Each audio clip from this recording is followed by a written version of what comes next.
이 콘텐츠는 경기도 경기콘텐츠진흥원 안성미디어센터의 지원을 받아 제작되었습니다.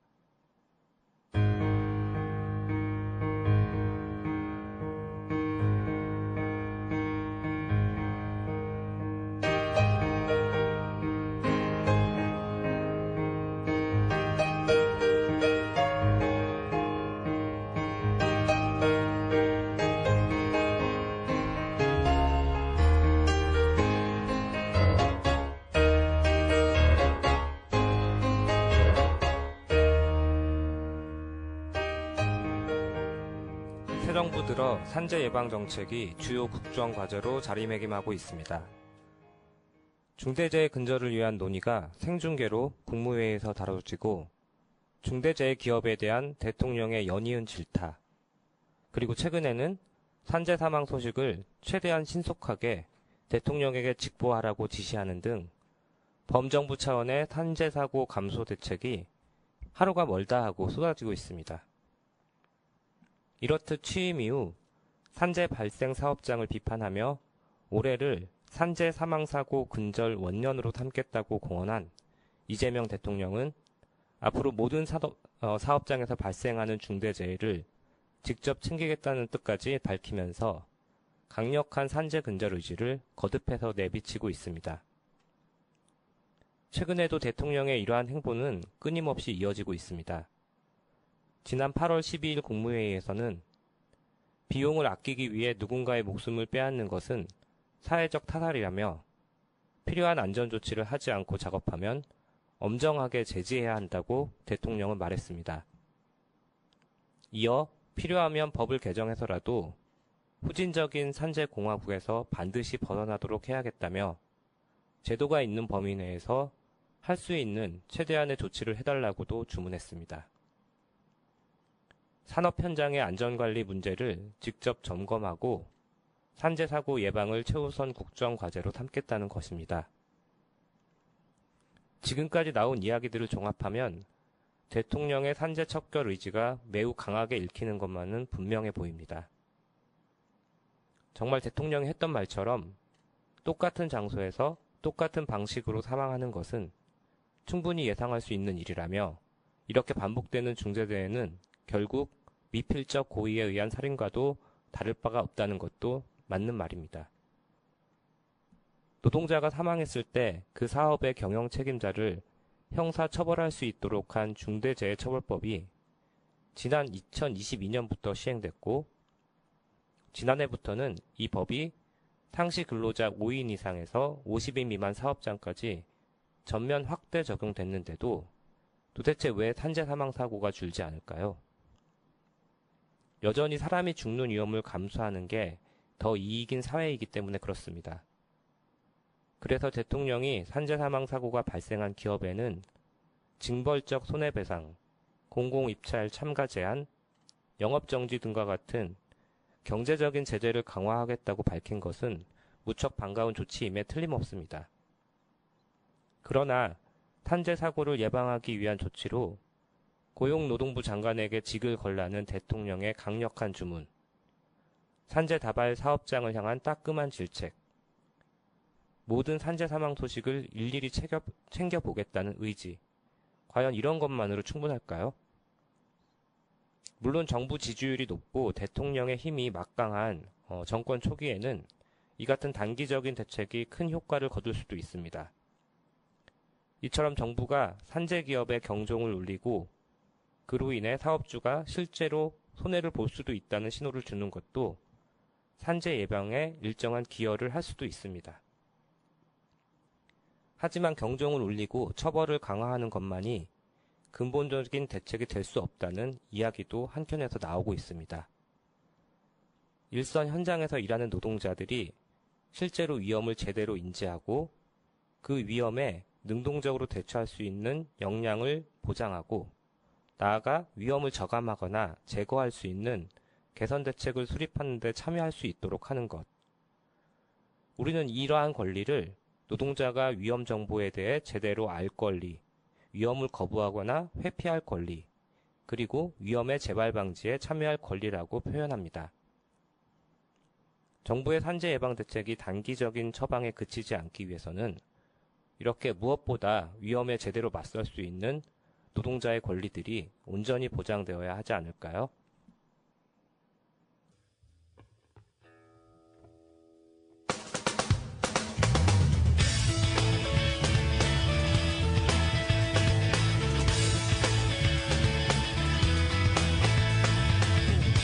맑은 하늘에 하얀 구름에 그리운 너와 이 거리를 걷고 따뜻한 향기에 아늑한 어둠에 꽃을 들고 오시란 눈비를 기다려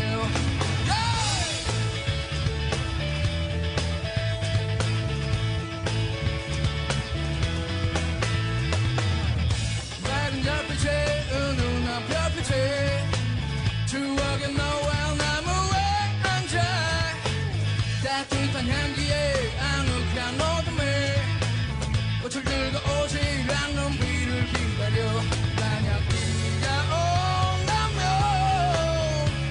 날 어떨지 잘 모르겠지만 내렸으면 좋겠어 오지 않을 비가 오늘은 비가 와도 좋을 것 같아 흐려진 마음에 잠깐의 비가 오늘도 오지 않을 것 같아 흐려진 마음에 그리운 비가 날았어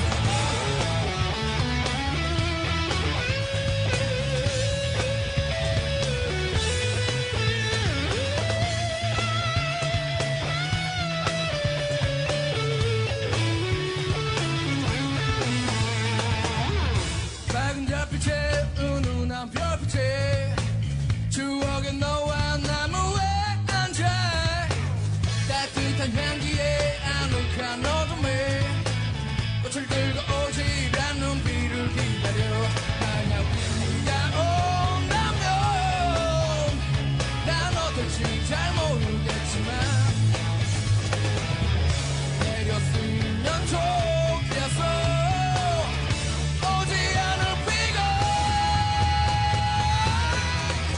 오늘은 비가 와도 좋을 것 같아 흐려진 마음에 잠깐의 비가 오늘도 오지 않을 것 같아 흐려진 마음에 그리운 비가 오늘은 비가 와도 좋을 것 같아 흐려진 마음에 잠깐의 비가 오늘도 오지 않을 것 같아 흐려진 마음에 그리운 네가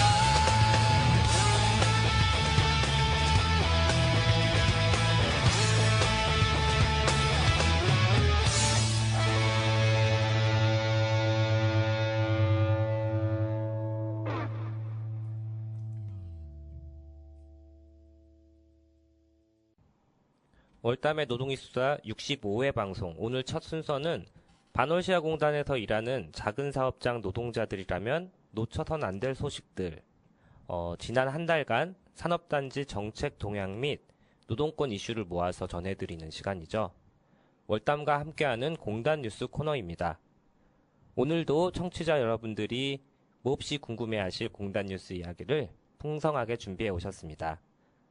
지난 방송에 이어서 이번에도 반월시아공단 노동조합 월담노조를 함께하고 계신 활동가분을 모셨습니다. 어서 오십시오. 단원 FM 청취자 여러분 안녕하세요. 네, 반갑습니다. 지난 방송에서는 월담노조 세연 활동가님께서 나와주셨는데요. 오늘 이 자리에 함께하고 계신 분은 누구신지 청취자분들이 되게 궁금해하실 것 같거든요. 아닌가? 직접 자기소개 좀 부탁드리겠습니다. 네, 저는 올해부터 월담노조 집행위원으로 함께하고 있는 조혜연이라고 합니다. 그냥 혜연이라고 기억해 주시면 감사하겠습니다. 네, 혜연 활동가님이 월담노조에서 올해부터 집행위원으로 활동하고 계시군요. 네, 그렇습니다. 원래 월담노조에서 상근으로 활동하고 계신 분은 혜연님도 아시다시피 저희 코너에 간판 게스트가 따로 있었거든요. 있었어요. 네. 이미숙 위원장님이시고 집행위원은 상근직은 아니잖아요. 네, 네, 그렇습니다. 다 아시면서. 아니, 그래도 이제 청취자분들은 처음 듣는 얘기잖아요. 아무튼, 월담노조 집행위원 직책은 이 무보수 비상임이라는 말씀인데, 그러면 회원님이 상근하고 있는 다른 활동 공간이 또 있는 건가요? 네, 저는 김용균 재단이라는 공간에서 활동하고 있는데요. 혹시 들어보셨을까요? 아, 저는 들어봤죠. 그러면, 김용균 재단이 어떤 곳인지부터 간단히 소개해 주시면 좋을 것 같습니다. 네, 아마도 단원 FM을 듣는 청취자분들이시라면 대부분 김용균이라는 이름은 한 번쯤 들어보셨을 것 같아요. 네.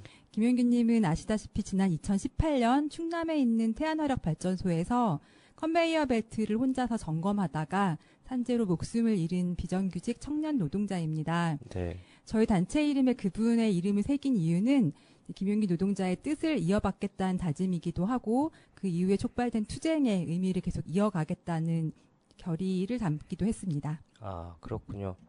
아까 회원님께서 김용균 노동자의 뜻이라고 말씀하셨는데, 김용균 님이 생전에 염원하셨던 어떤 요구가 있었던 거잖아요.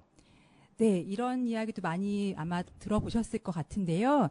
김용균 님이 아까 제가 비정규직 노동자였다고 말씀드렸잖아요. 네. 그래서 생전에 그 비정규직 노동자로서 문재인 대통령과 만나자라는 비정규직 요구를 담은 그 피켓을 들고 찍은 사진도 있었고요. 네. 그리고 용균님이 숨진 발전소 현장은 위험 작업을 2인 1조가 아니라 혼자서 수행하는 일이 많았다고 합니다. 그래서 용균님 자신도 비정규직이라는 불안정한 신분이었고 그래서 용균님의 죽음 이후에 위험의 외주화를 이제는 중단해야 한다. 이런 목소리들이 어느 때보다도 높기도 했습니다. 예, 맞습니다. 그 비슷한 시기에 아마 그에 앞서 있었던 일인 것 같긴 한데, 구의역에서, 서울 지하철 구의역에서 스크린도어를 수리하다가 열차에 치여 숨졌던 김군의 이야기도 또 떠오르네요. 네, 맞습니다. 사실 이게 청년 노동자라든지 특정 세대만의 문제는 아닐 텐데요.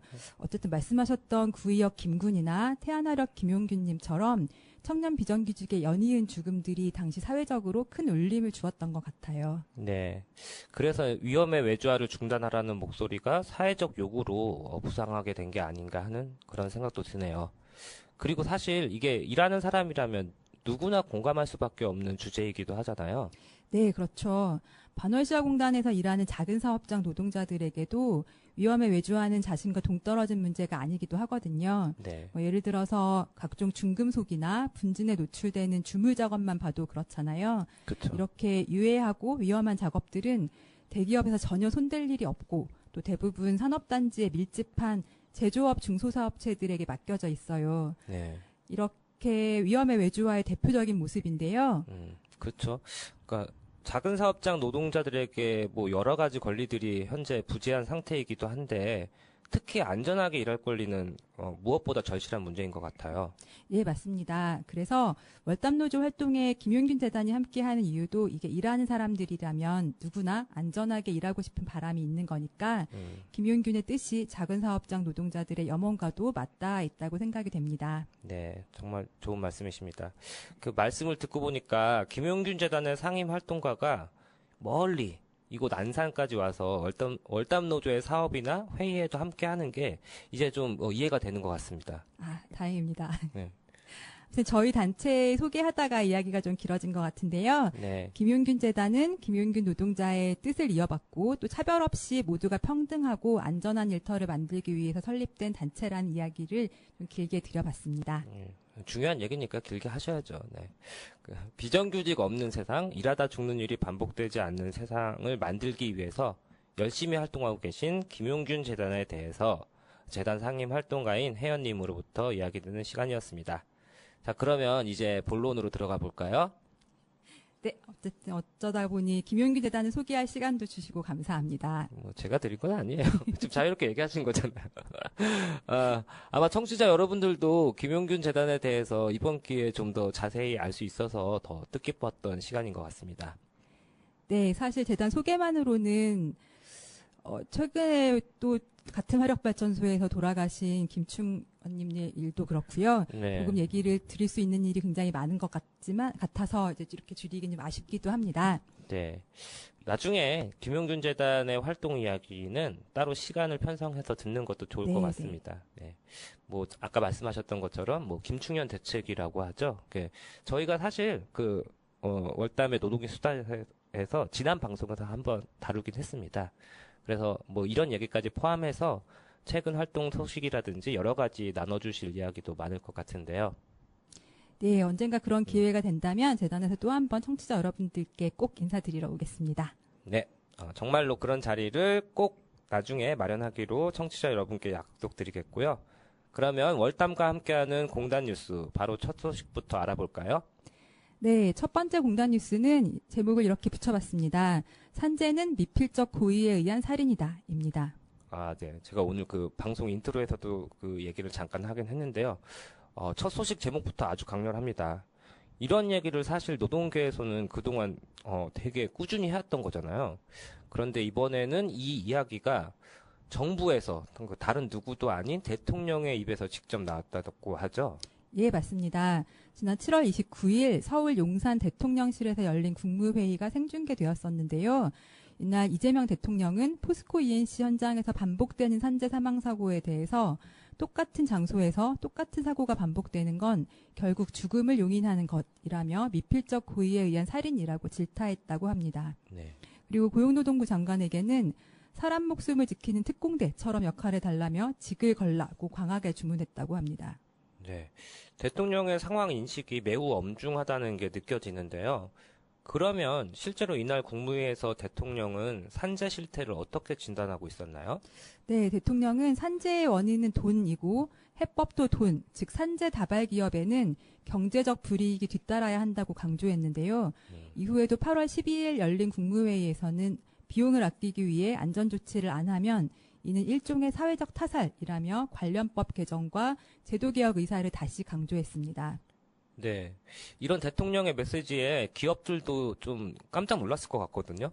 특히 국무회의에서 직접 지목된 기업의 반응이 궁금하기도 한데요. 네, 포스코 ENC 말씀하시는 거죠? 네네.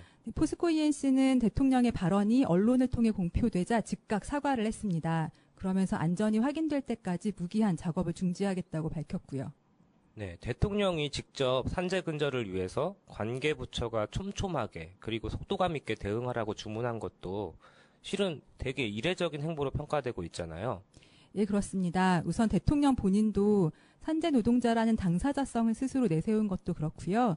산재 예방에 대한 강력한 의지를 거듭해서 밝힌 걸 보면 그냥 몇 번의 단기 처방으로 그치지 않을 것 같다는 느낌도 들기도 하고 정말 그랬으면 좋겠다는 바람도 듭니다. 그러게요. 이게 대통령이 이제 회초리 들고 따지고 보면 그런 거잖아요. 회초리 들고 중대재해가 연이어 발생한 기업들 일일이 찾아가가지고 막 꾸짖고 꾸지람하고 너 언제까지 이렇게 할 거냐 하면서 야단친다고 해서 이 모든 문제들이 일거에 해결될 거라 기대하기는 또 힘들잖아요. 네, 맞습니다. 아마 그래서 구조적 해법을 찾아야 한다는 이야기가 요 근래에 더 힘을 얻고 있는 것 같습니다. 네, 아무튼 이런 얘기들이 국무회의라든지 그러니까 국정을 논의하는 중요한 자리에서 화두에 오르고 대책 마련에 머리를 맞대는 모습은 반가운 일임에는 틀림없는 것 같습니다.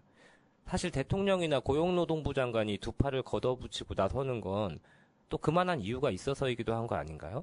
네, 그렇습니다. 이번 통계를 봐도 그런데요. 우리나라의 산재 실태가 얼마나 심각한지 알 수 있어요. 네. 근로복지공단이 인정한 지난해 산재 사망 노동자는 2,098명인데요. 전년도보다 4.1% 증가했습니다. 이 수치가 어느 정도냐면 OECD 38개국 중에서 34위, 그리고 영국의 1970년대, 그리고 독일, 일본의 1990년대 수준에 해당한다고 하더라고요. 더구나 올해 1분기만 해도 벌써 137명의 목숨이 사라졌습니다. 네. 특히 그 안전관리에서 사각지대에 놓여 있는 소규모 사업장에 대해서는 정부가 가진 그 관리 감독 권한을 최대한 활용할 필요가 있을 것 같거든요. 이 점은 어떻게 보시나요? 네, 맞습니다. 실제로 전체 산재 사망 사고의 60% 이상이 중소기업에서 발생하고 있거든요. 네. 인력 예산이 부족한 작은 사업장들이 안전조치를 강화할 수 있도록 정부의 예산 지원도 필요하다고 생각합니다. 네, 알겠습니다. 그러면 다음 소식으로 넘어가 볼까요? 네, 다음 소식은 농촌에서 들려온 정말 분노스러운 소식입니다. 강원도 양구군에서 이주노동자 91명의 임금이 체불되었다는 소식이 전해졌습니다. 이거 한두 명도 아니고 91명이나요? 네네. 요즘 세상에 이런 일이 진짜 있을까 싶지만 네. 사실 이주노동자들은 이런 일을 요즘에도 다반사로 겪고 있다고 합니다. 그러니까 저는 이게 잘 이해가 안 가더라고요. 그러니까 그렇죠. 우리나라에 들어오는 이주 노동자들은 그냥 뭐 개인적으로 이렇게 들어오는 것도 아니고 정부나 지자체에서 직접 그 일자리를 소개해서 특별한 비자를 발급받아서 초대돼서 들어오는 거잖아요. 맞아요. 이번 사건도 그런 경우인데요. 양구군은 필리핀의 판길시, 파에테시와 MOU를 맺고 계절 근로자를 받았다고 합니다. 예, 그러니까 이번에 임금 체불 피해를 겪은 91분의 노동자분들은 계절 근로자 제도로 들어오신 분들이네요. 네, 맞습니다. 그런데 이 과정에서 C 업체라는 브로커가 개입해서 수수료를 챙겼다는 거예요. 2023년에는 송금된 임금에서 수수료를 가져갔고 2024년부터는 브로커가 먼저 수수료를 제하고 나머지를 지급하라는 지시를 농가에 내린 것으로 밝혀졌어요. 결과적으로 2년 동안 약 1,000명의 이주노동자가 피해를 받았고 체불임금은 약 20억 원에 달하는 것으로 추정된다고 합니다. 그 어마어마하네요. 그러니까 원래 계절 근로자 제도라고 하는 게 이주 노동자를 그 본국에서 먼저 모집하고 선정하는 과정은 물론이고 송출국으로 보내는 과정까지 여기서 이제 중간 개입이 금지된다고 저는 들었거든요. 그렇죠. 그래서 이 사건을 보면 중간 착취에서부터 임금 체불까지 전부 불법 투성이인 거예요. 예, 이런 상황에서 좀 그 관련 농가들, 그러니까 농민들도 일정하게 책임을 면할 수 없는 입장 아닌가요? 네, 국내 농민들이 이주노동자들의 고용주 지위에 있는 거니까 당연히 그렇습니다. 네. 그래서 양구군 농민회가 기자회견을 열고 양구군이 법적 조치를 취하도록 요청했다고 합니다. 특히 브로커에게 구상권을 행사하고 이주노동자들에게는 임금을 제때 지급하도록 요구했다고 합니다.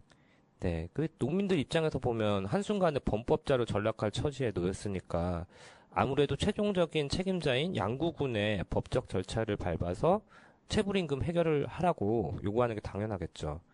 정부는 이번 사건에 대해서 뭐라고 하던가요? 네, 고용노동부는 뒤늦게 현황을 파악한 것 같더라고요. 네. 그래서 일단 전담팀을 꾸려서 조사에 착수했다고 하고요. 김영훈 노동부 장관은 농촌 지역에서 외국인 노동자는 일손 부족 해결을 위한 단순 보조 인력이 아니라 함께 일하는 우리의 이웃이라며 앞으로 우리나라 국격에 맞지 않는 이런 부끄러운 사건이 재발되지 않도록 철저히 진상을 규명해서 책임자에 대해 엄정 조치할 것이라고 말했습니다. 네, 두 번째 공단 뉴스 소식까지 들었고요. 자, 다음 소식 듣기 전에 노래 한 곡 듣고 이어가 볼까요? 지금이 아닌 언젠가 여기가 아닌 어딘가 나를 받아줄 그곳이 있을까 가난한 나의 영혼을 숨기려 하지 않아도 나를 안아줄 사람이 있을까 목마른 가슴 위로 태양 타오르네 내게도 날개가 있어 날아갈 수 있을까 별이 내리는 하늘이 너무 아름다워 바보처럼 나는 그저 눈물을 흘리며 서 있네 이 가슴 속의 폭풍은 언제 멎으려나 바람 부는 세상에 나 홀로 서 있네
예, 노래 듣고 오셨고요. 월당과 함께하는 공단 뉴스 계속 이어가 보도록 하겠습니다.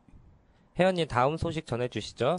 네, 세 번째 공단 뉴스 소식은 제목을 위험한 학교 급식실이라고 붙여봤습니다. 네, 그 집 안에서든 집 밖에서든 밥 먹는 자리야말로 가장 안전하고 편안한 공간이어야 하잖아요. 학교 급식실도 그런 점에서 마찬가지여야 할 텐데 어쩌다가 학교 급식실이 위험한 공간이 되었죠? 네, 바로 학교 급식실에서 일하는 노동자의 폐암 사망 소식이 끊이지 않고 있어서입니다. 경기도 평택의 한 고 초등학교 급식 노동자 A씨가 폐암 3기 진단 후 지난달 31일 사망했습니다. 올해만 벌써 14번째 사망 사례입니다. 올해만 벌써 14번째라고요? 이것도 정말 너무 뜻밖인데요. 이렇게나 많은 학교 급식 노동자들이 직업병으로 죽어가고 있었군요. 예, 맞아요. 그런데 왜 이렇게 급식실에서 일하는 노동자들이 같은 질병으로 죽어가고 있을까요? 혹시 용영님은 그 이유를 들어보셨나요? 네. 아무래도 제가 일하는 단체인 한국노동안전보건연구소도 그렇고 혜연님이 속한 김용균 재단도 마찬가지겠지만 이 두 곳 모두 노동자 건강권 실현을 목표로 일하는 시민단체잖아요. 네, 그렇죠. 그래서 학교급식 노동자들의 직업병 원인에 대해서 종종 들을 기회가 있었거든요. 네, 맞습니다. 청취자 여러분들도 그 이유가 많이 궁금하실 텐데요. 단체 급식실은 밀폐된 공간에서 열기, 수증기, 조리듐 같은 유해 물질이 밀집해 있는 곳입니다. WHO 산하국제암연구소도 조리듐을 발암물질로 분류했지만 국내 산업안전보건법에는 지정조차 돼 있지 않아서 법적 규제도 없다고 합니다. 아까 첫 번째 소식에서도 대통령이 산재 사망 감소 대책을 강구하라고 지시했다고 했잖아요. 그런데 학교 현장부터 일단 들여다봐야 되는 게 아닌가 싶네요. 그러니까요. 더군다나 2025년 서울시 교육청 예산안에는 환기시설 개선 예산이 전년 대비 76% 삭감된 것으로 드러났고요. 조리실문사 채용 미달률도 평균 29.1%, 그리고 1인당 식수 인원은 평균 114.5명으로 권장 수준이 60에서 80명인데요. 이를 훌쩍 넘는 상황입니다. 학생들한테 맛도 좋고 건강한 음식을 제공하는 일을 하는 이 노동자들이 정작 건강하지 못한 환경에서 일하는데도 관계기관은 수수방관하는 모습이네요. 네, 정말 답답한 현실이 아닐 수 없는데요. 그래서 노동자들이 문제 해결을 위해 직접 나섰습니다. 공공운수노조 교육공무직 본부는 환기시설 실태조사, 안전대책 마련, 중장기 건강관리, 그리고 인력 충원 등의 요구를 포함한 개선 대책을 요청하고 있습니다. 네. 무엇보다도 학교급식 노동자들이 열악한 노동 환경 속에서 건강을 잃는 일이 없도록 정부와 교육청 등 관계기관의 적극적인 대책 마련이 조속히 수립되길 기대해 보겠습니다. 오늘의 공단 뉴스 이제 마지막 소식이죠? 네, 벌써 네 번째 공단 뉴스입니다. 마지막 소식의 제목은 쿠팡 하루 불매에 동참해주세요로 정해봤습니다. 네. 마지막 소식은 폭염 속 물류센터 노동자들의 안전권에 관련된 이슈죠. 쿠팡에서 꼼수로 휴게 시간을 조작했다는 그런 얘기가 있더라고요. 우선 이 얘기가 뭔지부터 설명 부탁드리겠습니다. 네, 최근 개정된 산업안전보건 기준에 관한 규칙에 따르면 체감온도 33도 이상 작업장에서는 2시간마다 20분 휴식이 필수입니다. 네. 그런데 쿠팡은 이를 피하기 위해서 에어컨 송풍기를 온습도계 쪽으로 향하게 해서 온도를 낮추거나 일부 층에만 에어컨을 설치해서 휴게 시간이 없는 층을 만들어 휴식을 회피하는 꼼수를 썼다고 합니다. 그러니까 더위에 지친 노동자들한테 충분히 쉴 수 있는 권리는 고사하고 꼼수를 써서 실내 온도를 조작했다는 거군요. 네. 아니, 그리고 에어컨도 어디만 설치하고 또 어디는 아예 설치를 안 했다고 하는데 쿠팡이 무슨 구멍가게도 아니잖아요. 이게 다 노동자들 지어짜느라고 그랬단 말이잖아요. 네, 이런 일이 번듯한 대기업에서도 아무렇지 않게 일어나고 있나 봅니다. 쿠팡이 폭염기 동안 쓴 꼼수를 차근차근 뜯어보면 정말 황당하더라고요. 네. 아까 쿠팡이 물류센터 일부 층에만 에어컨을 설치했다고 말씀드렸잖아요. 그렇죠. 그러니까 에어컨 없는 층에 20분 휴게 시간이 부여되면 에어컨이 설치된 층에서 근무하는 노동자들이 에어컨이 없는 층으로 이동해서 그 노동자들의 휴게 시간 동안 대신 일하도록 했다는 거예요. 에어컨이 설치된 곳은 체감상 전체의 10%도 안 되는데 이마저도 에어컨이 바로 머리 위에 있는 것도 아니라고 합니다. 결국 체감되는 폭염은 마찬가지인 실정인 것이죠. 오늘 공단 뉴스 대부분이 그랬지만 이번에도 좀 기가 막힌 소식이네요. 그렇죠. 쿠팡 측의 대응을 보면 한숨이 절로 나올 수밖에 없는데요. 실제로 올해 2분기 매출이 12조 원에 육박하면서 폭염 속 과로, 사망사고가 잇따르고 있는 상황입니다. 이에 물류센터 노동자들이 8월 14일은 로켓 배송 없는 날, 그리고 15일과 지난 8월 1일 이 두 차례에 걸쳐서 하루 파업을 선포하고 냉방 설치 및 휴게 시간 보장을 위해 요구하며 농성을 하고 있습니다. 아, 그렇군요. 아, 제가 대본을 잘못 썼네요. 아무튼 8월 14일은 로켓 배송이 없는 날이라고 합니다. 아, 그래서 8월 14일을 택배 없는 날이라고 지정하기도 했었던 거군요. 예, 맞습니다. 코로나 이후에 과로사 방지와 휴식권 보장을 위해 사회적 합의를 통해 이루어진 날입니다. 그래서 택배 없는 날을 통해서 노동자들의 건강권과 노동권을 지켜보자 이런 의미인데요.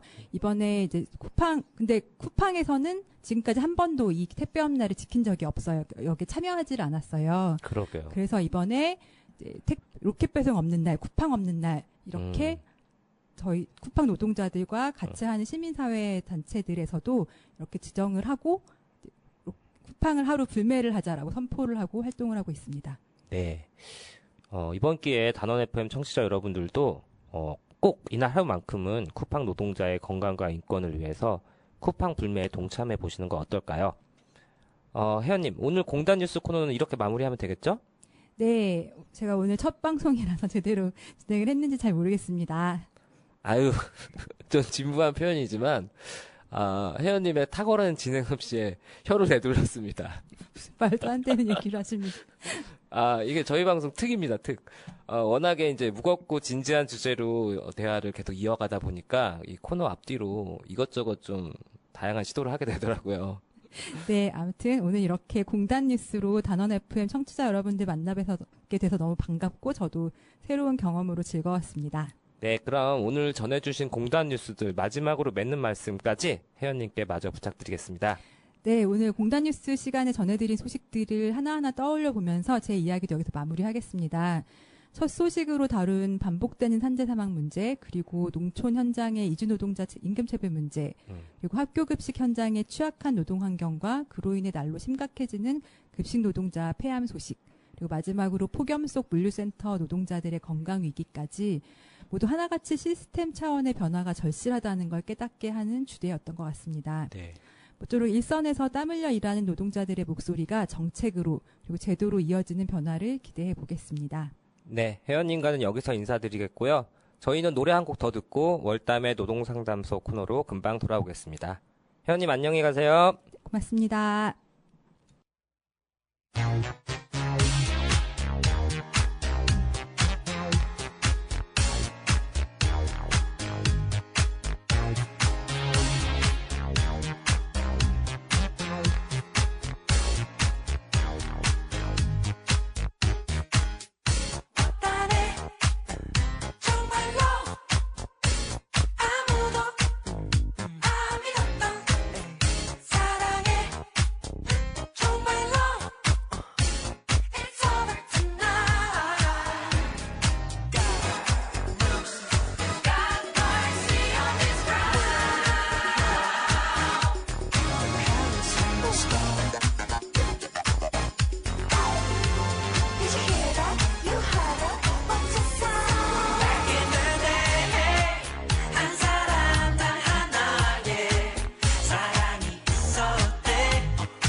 월담의 노동이 수다 65회 방송. 이번 순서는 작은 사업장 노동자들의 노동권 보장을 위해 지금 무엇이 필요한지 함께 알아보는 시간이죠. 월담의 노동상담소 코너입니다.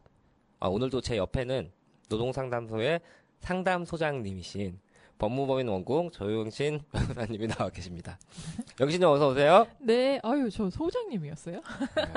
격상시켜드렸습니다. 그렇군요. 네, 청취자 여러분들 반갑습니다. 월담의 노동상담소 조영신입니다. 영신님 그거 혹시 아세요? 뭐요? 저희가 노동상담소를 시작한 지 딱 2년이 됐더라고요. 벌써 2년이 됐어요? 저희가 언제부터 노동상담소 코너를 녹음을 시작했었죠? 저도 얼마 전에 이것저것 검색을 해보다가 우연히 알게 됐는데요. 네. 오늘 방송이 65회잖아요. 네네. 근데 우리 코너는 20회 방송부터 시작했거든요. 그게 정확히 따지면 2023년 9월 7일부터였으니까 거의 2년이 다 돼가는 게 맞더라고요. 그렇구나. 와, 시간은 정말 빨리 가네요. 그러게요. 근데 이제 노동상담소가 2년이 됐으면 이제 뭘 해야 될까요? 우리 이렇게 축하라도 해야 되나요? 케이크를 제가 준비해 왔어야 되는데. 아이고. 일단 제가 말로만 축하를 드리겠습니다. 아이고, 감사합니다. 지난 2년 동안, 진행자 전격 교체라던가 이런 순환이 없었고, 꾸준히 여기까지 오셨는데, 소감이라도 한마디 남겨주시죠. 아유, 네. 단원 FM 공동체 라디오를 통해서 좋은 이웃들을 만날 수 있었어서 그 기쁨이 큽니다. 네.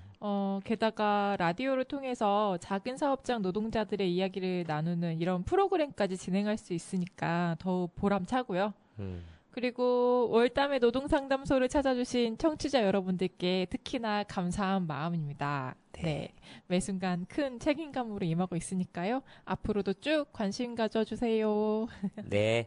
저도 영신님과 함께 이렇게나 의미 있는 코너를 진행할 수 있게 돼서 정말 영광입니다.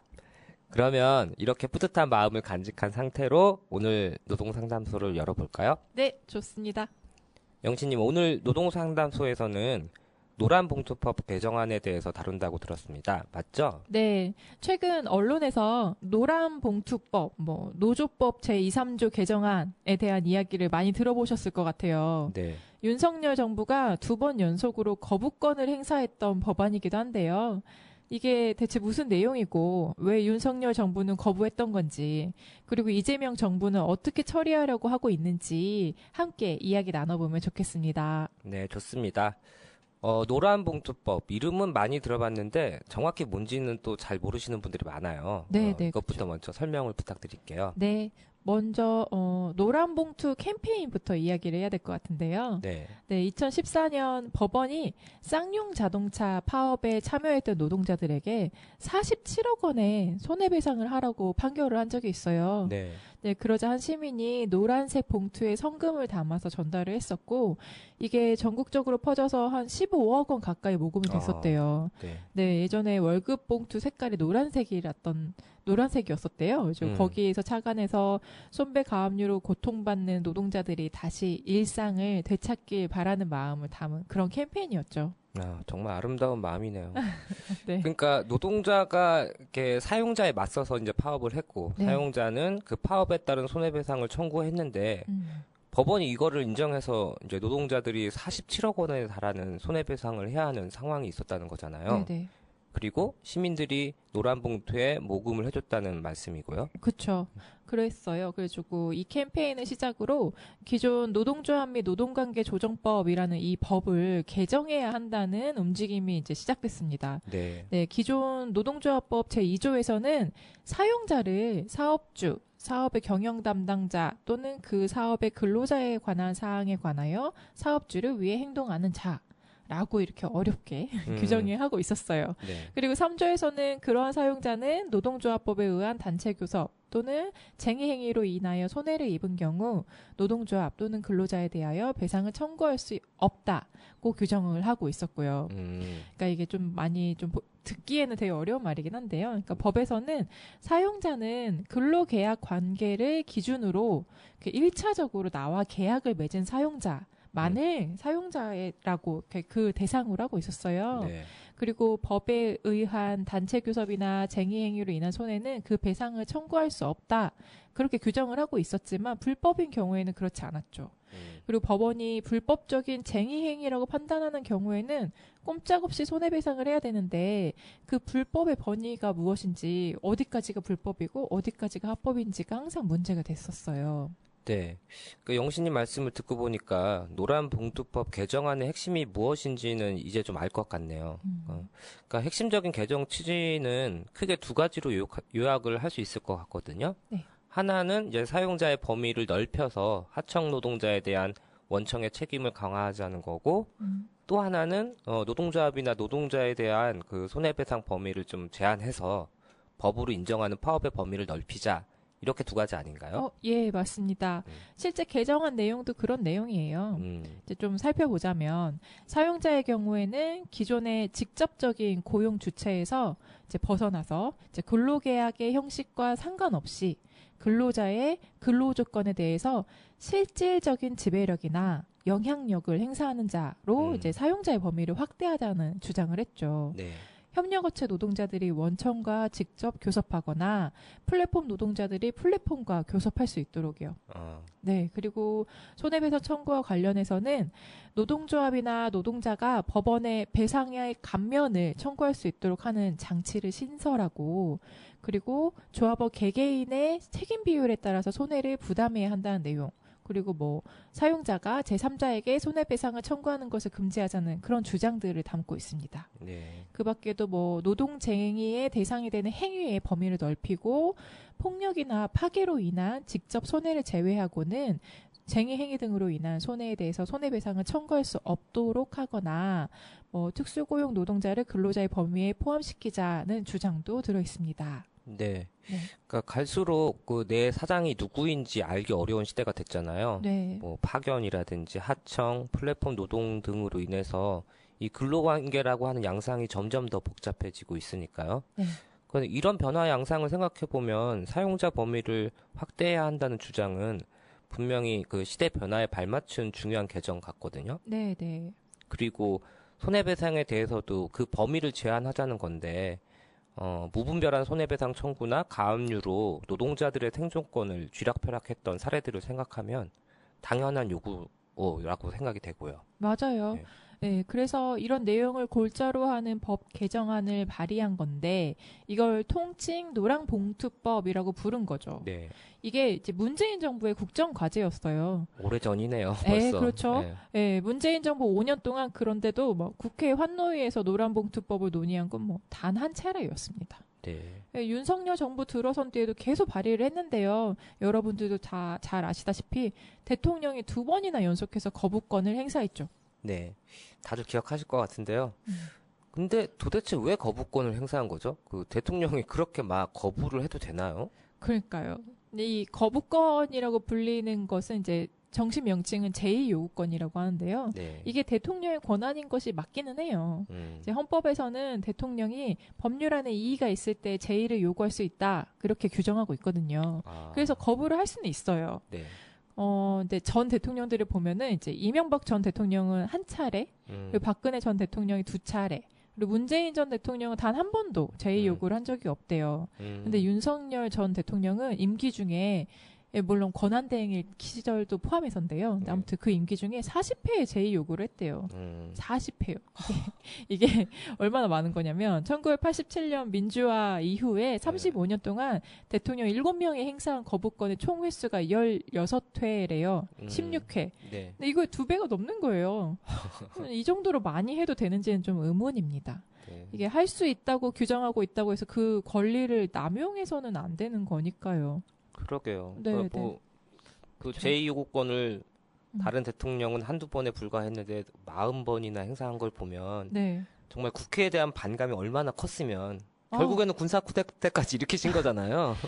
그러니까요. 그분이. 그렇죠. 예. 그렇죠. 막 그런 그러니까 이거 하나만 봐도 전 정권의 성격을 좀 잘 알 수 있다고 볼 수 있을 것 같아요. 좀 비상식적인 태도를 계속 일관되게 유지한 것 같네요. 그렇죠. 네. 네. 여튼 다시 네. 얘기로 돌아와서 네. 이제 그 중에서 노란봉투법은 이제 윤석열 정권에서 연속으로 2번이나 거부됐는데 그 이유가 이제 윤석열 정권에서 말하는 이유는 이 법이 개정될 경우에 산업 현장에서 혼란과 갈등, 불법 파업 증가를 초래할 우려가 있다. 뭐 이런 거예요. 네. 재계의 주장을 그대로 담은 핑계죠. 네. 재계에서는 사용자의 범위가 확대되는 것도 그리고 손해배상 청구의 내용이 제한되는 것도 원하지 않으니까요. 그러니까 뭐 저도 얼마 전에 들은 사실인데 뭐 주한 유럽 상공 회의소에서도 네. 노란봉투법 개정안 재검토를 촉구하는 입장문을 냈다고 해서 되게 시끌벅적했잖아요. 네네. 한국 시장에서 유럽 기업들이 철수할 수도 있다 이렇게 엄포를 놨던데요. 그러니까요. 저도 네. 그 기사를 봤는데요. 나중에 이 한겨레 신문 취재에 의해서 밝혀진 바에 따르면은 뭐 기업 철수는 최악의 가정 중 하나였을 뿐이고 의도와 다르게 유난히 그 부분이 강조돼서 보도됐다. 뭐 유럽 상공회의소의 입장이 통일된 바도 없다. 이렇게 말을 하더라고요. 자, 아무래도 재계에서는 이런 법 개정하는 거 외국에서도 싫다잖아. 뭐 이렇게 강조를 하고 싶었었던 모양입니다. 그러게요. 네, 그 경제 8단체라고 있어요. 네. 그 한국경제인협회, 뭐 대한상공회의소, 경영자 총협회, 중소기업 중앙회법 등등등 이렇게 단체들이 모여 있는 게 있는데 이 단체가 뭐 엄중한 경제 상황에도 노조법 개정안이 국회에서 급물살을 타는 것에 대해 깊은 우려를 넘어 참담한 심정을 금할 수 없다. 노란봉투법이 국회에서 통과될 경우 기업들은 큰 혼란에 빠질 것이다. 뭐 이렇게 막 엄포를 하기도 했습니다. 네. 그러면 뭐 이재명 정부 들어서 지금 급물살을 타고 있는 건 맞나요? 네. 급물살이라고 하기에는 이 법 개정안이 나온 지 10년이 넘었거든요. 그러니까요. 그래서 사실 내일 당장 법이 개정된다고 해도 이거 급물살이라고 하기엔 참 늦은 감이 없잖아 있긴 한데 네. 어쨌든 지금 이재명 정부에선 적극적으로 개정하려는 태도를 보이고 있습니다.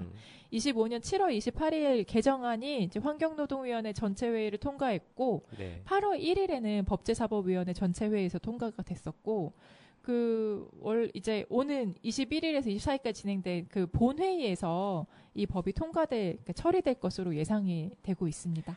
아, 그렇군요. 네. 그러면 현재 발의된 그 개정안은 노동계에서 주장해왔던 그 내용과 동일한 건가요? 네, 일부는 후퇴했지만 큰 줄기에서는 동일합니다. 현재 국회에 발의된 개정안의 내용을 살펴보면 사용자의 범위 관련해서 근로계약 체결 당사자가 아니더라도 근로자의 근로조건에 대해서 실질적이고 구체적으로 지배 결정할 수 있는 지위에 있는 자, 그런 사람도 사용자로 본다는 내용이 들어 있습니다. 네. 그리고 노동쟁의의 범위도 확대했고요. 손해배상 청구 관련해서 법에 의한 단체 교섭 또는 쟁의행위, 그 밖에 노동조합의 활동으로 인해 손해를 입은 경우를 포함하는 방식으로 그렇게 손해배상 책임이 제한되는 범위도 넓혔습니다. 네, 손해배상 책임을 인정하는 경우 노동조합에서의 지위와 역할 등에 따라서 책임 비율을 정하도록 했고요. 법원에 배상의 감면도 청구할 수 있게 했고요. 그리고 노동조합의 존립을 위태롭게 하거나 운영을 방해할 목적 또는 조합원의 노동조합 활동을 방해하고 손해를 입히려는 목적으로 손해배상 청구권을 행사해서는 안 된다. 그런 내용도 포함되어 있습니다. 사용자가 노동조합 또는 근로자의 손해배상 등 책임을 면제할 수 있다. 그런 조항도 신설했고요. 그러면 참 많은 내용이 지금 들어간 것 같은데 네. 거의 다 반영이 된 건가요? 플랫폼, 프리랜서, 특수고용 노동자 등 노동자들을 추정 조항, 그러니까 이런 사람들이 현재는 노동자로 인정을 받지 못하고 있거든요, 법률상. 그렇죠. 이들을 노동자로 추정하는 조항에 대한 사빈 요구는 이제 반영이 되지 않았습니다.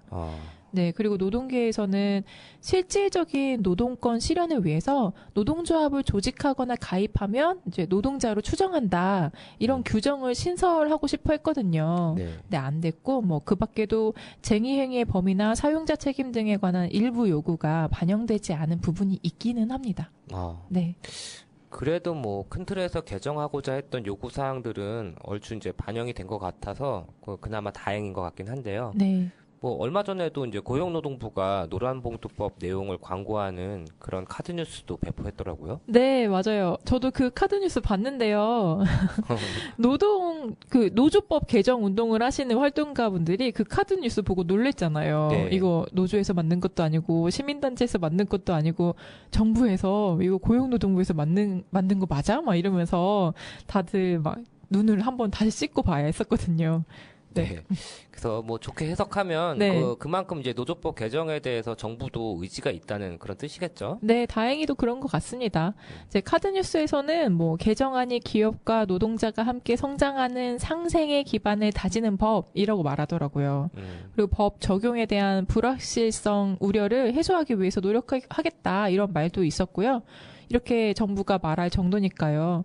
꼭 국회에서 통과돼야겠죠. 네. 네. 그러면 이렇게 노란봉투법이 개정되면 가장 크게 달라지는 건 뭘까요? 일단 사용자의 범위가 근로조건에 대해 실질적이고 구체적으로 지배 결정할 수 있는 지위에 있는 자로 바뀌게 된다는 점이죠. 이런 개정안에 따르면 원청업체가 하청업체 노동자의 그 관계에서 사용자가 되는 거예요. 네. 그렇다면은 하청업체 노동자 조합이 원청에 대해서 단체 교섭하자 하면은 그 요구에 응해야 됩니다. 그리고 적법한 쟁의행위, 단체 교섭과 더불어서 적법한 노동조합 활동의 경우에도 사용자가 손배와 청구를 할 수가 없게 되었죠. 네. 이제 그동안은 노동조합의 활동에 대해서도 사용자가 손배 청구를 하는 경우가 많았거든요. 그렇죠. 네. 그리고 또 사용자가 불법적인 쟁의 행위 등에 대해서 손배 책임을 물을 때 각 배상 의무자별로 귀책 사유와 기여도를 입증해야 됩니다. 그러니까 어떤 조합원은 어느 정도의 기여를 했고 뭐 이런 것들이요. 이걸 입증하지 못하면 손해배상 책임이 인정되지 않아요. 그러니까 사용자로서는 손해배상 청구를 하는데 더 큰 부담이 생긴 셈이죠. 그렇겠네요. 네. 그리고 또 제가 개인적으로 봤을 때 또 큰 거는 앞으로는 이제 그 형식적인 계약 관계의 부존재를 이유로 해서 네. 단체 교섭과 같은 사용자로서의 책임을 회피할 수 없게 된다는 점인 것 같더라고요. 네, 맞습니다.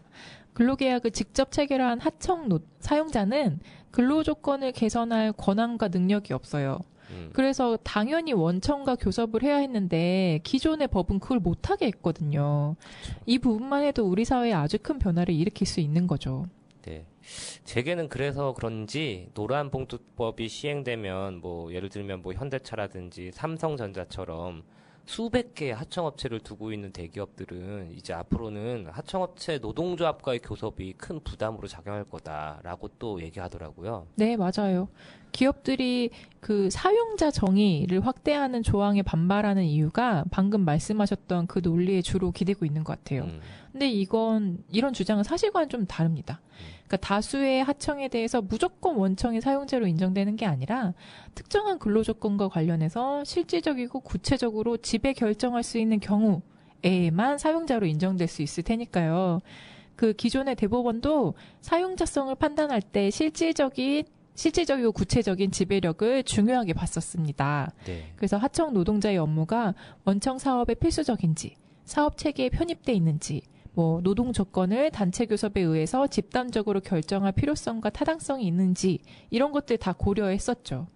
그러니까 노조법 개정안의 내용은 기존 대법원의 시각과도 크게 다르지가 않아요. 네. 근데 기업들은 마치 365일 중 360일을 뭐 교섭만 해야 되는 거 아니냐 뭐 하면서 과장된 그런 걱정을 하고 있는 거죠. 네, 뭐 이게 방송 용어인지는 모르겠지만 좀 호들갑을 떨고 계신 거죠. 맞아요, 네. 맞아요.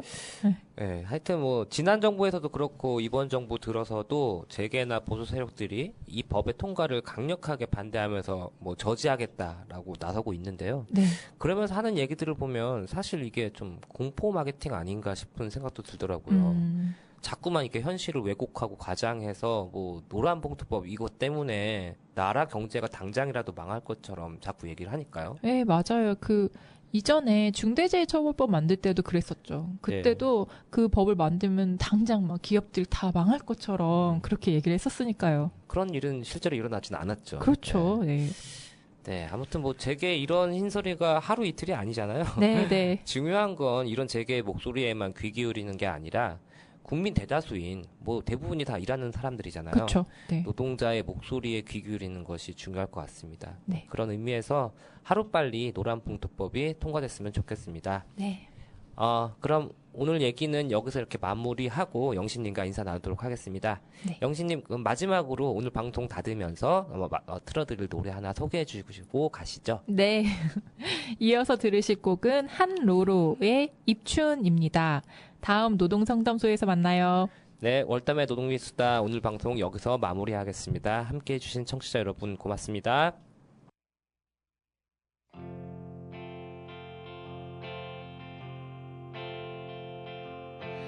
얼어붙은 마음에 누가 입 맞춰줄까요?